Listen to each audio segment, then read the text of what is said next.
This is a Dubai Eye 103.8 podcast. The Weekend. On Afternoons with Helen Farmer. We are, of course, at home looking for alternative ways of entertaining ourselves, and what better than a game?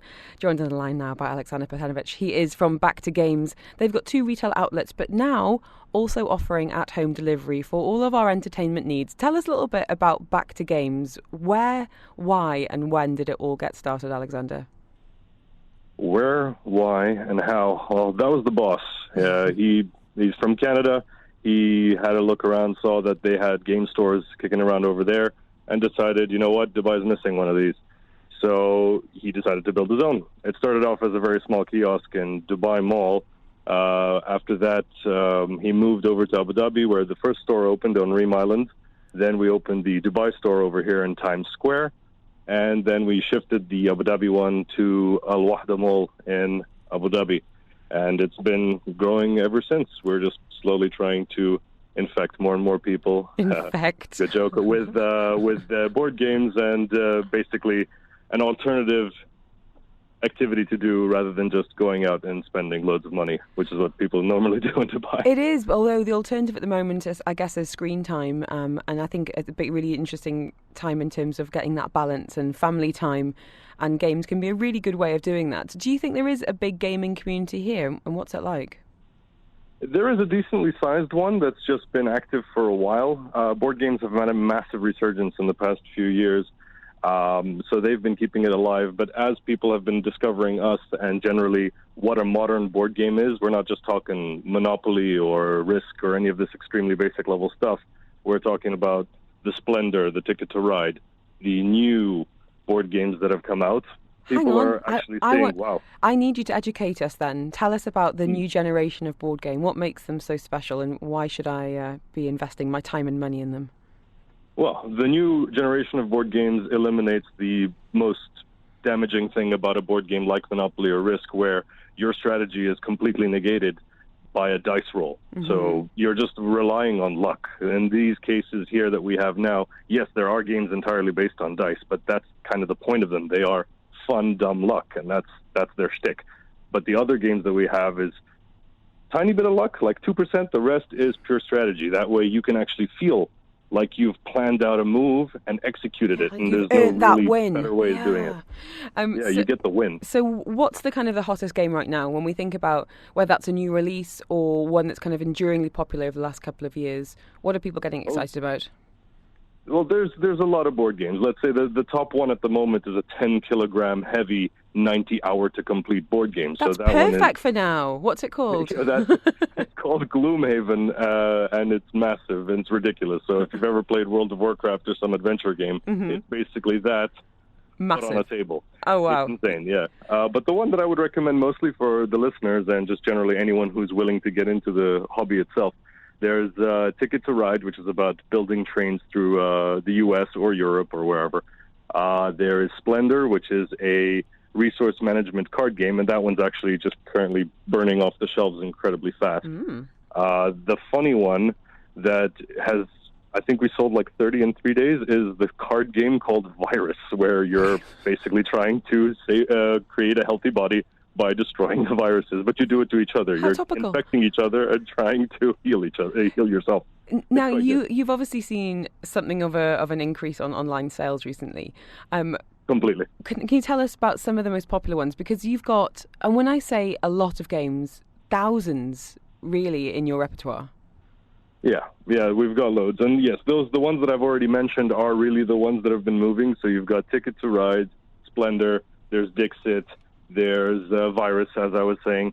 There's a game called Sheriff of Nottingham, which is all about lying and smuggling stuff past the player who's the cop. That one's great. What about games for... Oh, yeah. Can we talk puzzles? Because I'm a recent kind of convert. And to be honest with you, my husband and I got a puzzle, and I was thinking it was going to be this very peaceful, companionable way of spending a few evenings. And we basically both sat in silence, and me kind of just muttering edge and passing him edges from time to time. And then it came together beautifully, and we were friends by the end.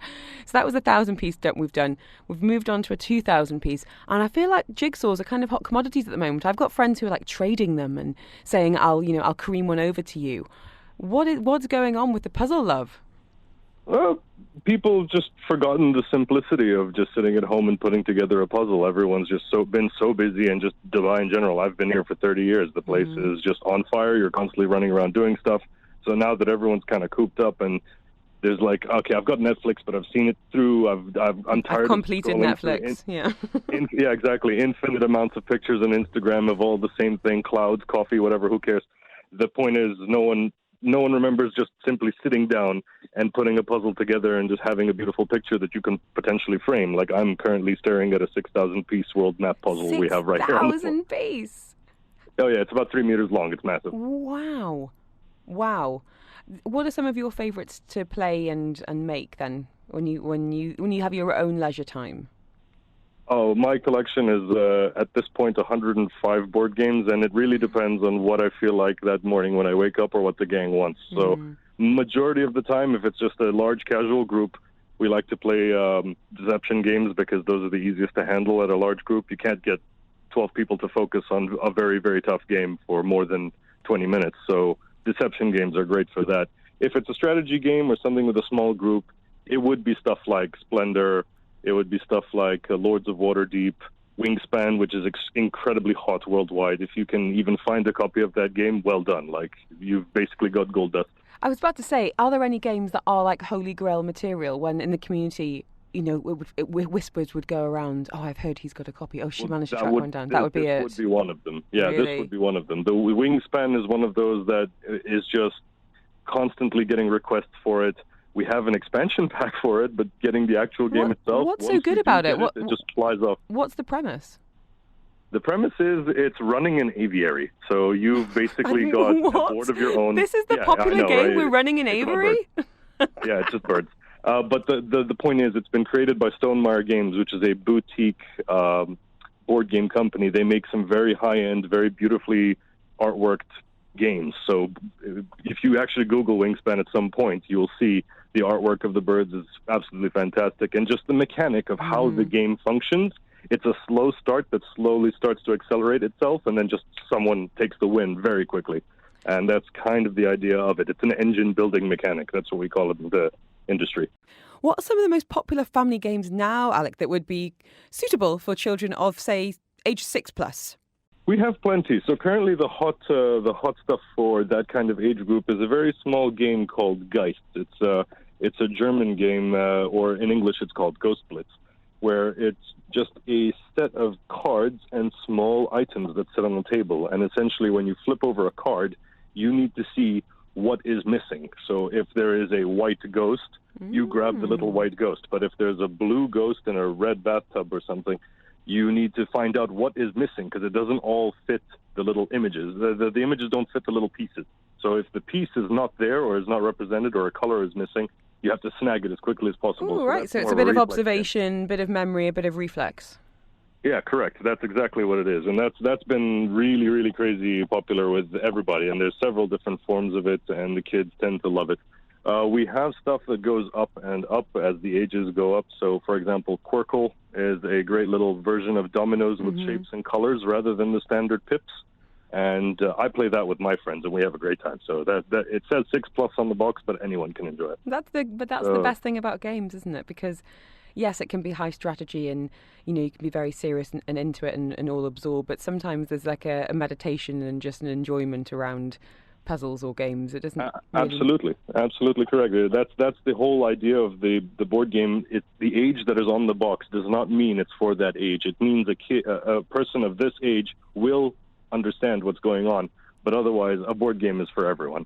So you can play the simplest ones, the most complex, all have their own beauty. And the best part of the simple ones is that it doesn't explicitly say you can't do something. So as an adult, you tend to find the loopholes and the small manipulations that you can actually abuse the system without actually be considered cheating, which is another just fun part of it. Finding the loopholes.